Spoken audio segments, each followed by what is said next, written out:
Well, boys, if you like the first trailer, wait till you see the second one. We just got a whole new lot of details, and some of these revelations might just crown this film as the best Spider-Man movie, period. So without further ado, let's talk about it. The Scorpion Problem. What is happening to me? The trailer opens with Peter fighting the Scorpion, who we last saw in a Spider-Man Homecoming post-credits scene. He's clearly out of prison and wearing a tech-based suit that looks way more advanced than anything he'd be cooking up on his own. A guy fresh out of Rikers doesn't just walk into gear like this. Whoever bankrolled that suit is worth keeping an eye on, because it suggests there's a bigger player working behind the scenes. Mid-fight, Peter is sent flying right past two DODC soldiers just standing there frozen, which means that Sadie Sink's character might be somewhere near during the fight. But that's not all as we see, because Peter is suddenly taken over by some kind of phenomenon that make his eyes go black and he sends Scorpion packing in one move. The loneliness angle.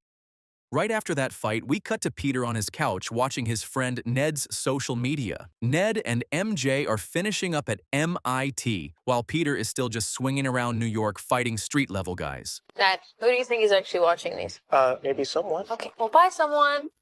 This movie seems to be leaning hard into the idea that being Spider-Man is something that costs you a normal life. Spider puberty. We also get a close-up of Peter's new web shooters. The new pair of mechanical web shooters just stick to his wrists before getting blown off by webbing that comes out of his own skin. That's right, boys and girls, it's confirmed RPD is developing natural webbing just like Tobey's Spidey did. The theory worth tracking here is that Peter's body is going through some kind of spider puberty, as said by the director himself. Sharing a multiverse with two other Spider-Men, combined with whatever radiation or energy Sadie Sink's character is putting off in this movie, may be activating dormant genetics that make him biologically suited for whatever's coming up next. The Gamma Connection. Peter visits Bruce Banner at Empire State University, searching for a way to stop DNA from mutating while preserving its good traits and eliminating the harmful ones. It's clear Peter is looking for a means to control whatever is happening to him without losing the abilities that come with it. Bruce responds by asking how anyone can truly determine which aspects of nature are good or bad, before jokingly warning Peter that if he ever sees him without the device suppressing the gamma radiation in his blood, he should run. The freeze and the Jean Grey theory. I think the trailer hints that Sadie Sink's character is being held somewhere on Roosevelt Island, and once she breaks free, she sends out a shockwave that freezes everyone around her.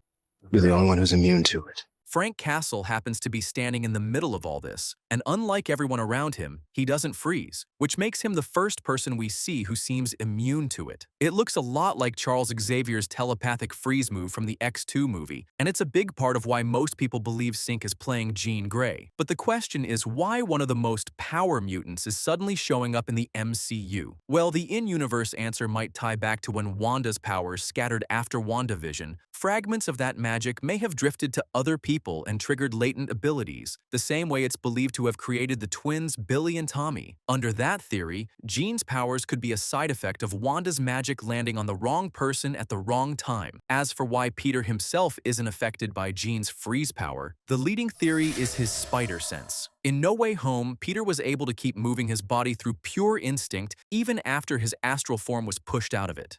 Tracking a mutant.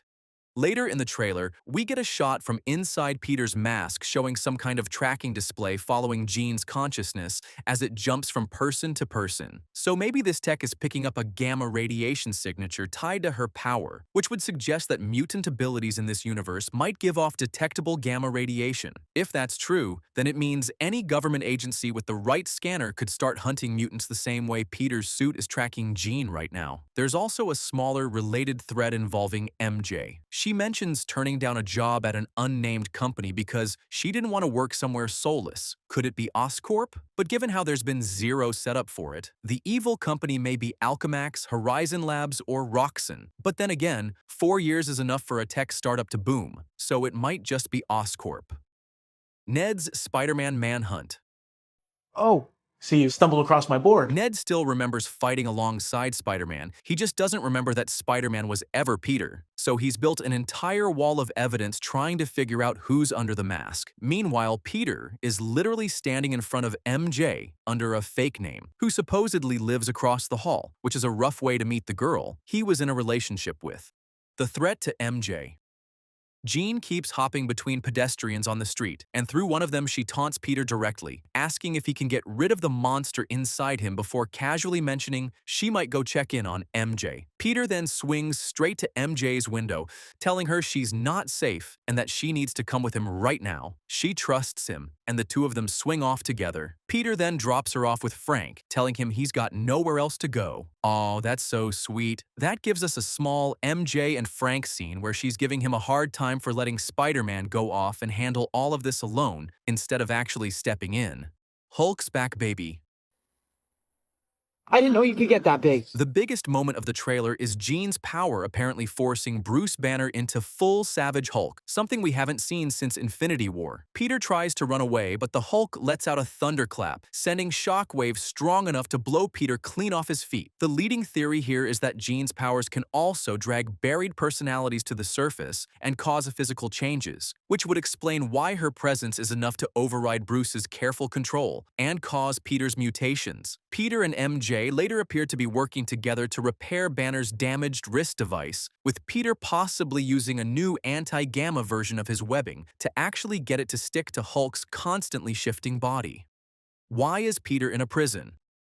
We then see a shot of Peter falling through the air in his plain clothes somewhere out in New York, looking dazed, hurt, and genuinely sad. Toward the end of the trailer, Peter is fighting ninjas from the Hand inside what looks like a high-security prison, using electrified weapons. That's actually a serious threat to him because, unlike the previous movies, this suit has zero Stark tech in it. And if there's one thing I know about Spider-Man, it's that he isn't shockproof. Shocker, I know, pun intended. So getting hit by one of these rods isn't something he can just shrug off. Good thing his organic webbing isn't messing around either. At one point it's strong enough to shatter one of the Hand's swords clean through. Later in that same fight, once his mask comes off, his eyes go monstrous black again. Same as the Scorpion fight earlier. He drops down on the ninjas from the rafters above and sprays organic webbing out in this spiral web blossom, pinning every high-leaping ninja in midair at once. Oh, what a thing of beauty that move is. Never forget that.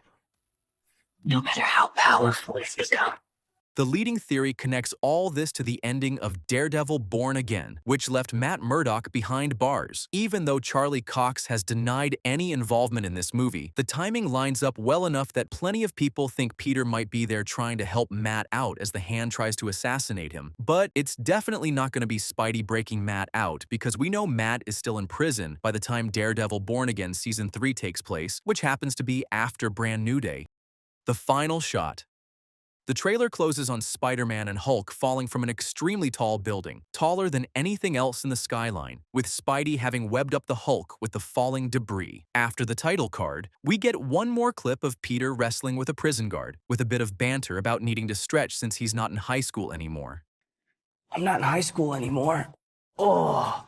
Did you stretch? You a big stretcher? The squad of guards here are carrying the same electrified rods we saw the Hand using, which points to this being some kind of supermax facility built for superpowered or just very agile inmates, the same one Peter is apparently trying to break into for reasons we still don't know.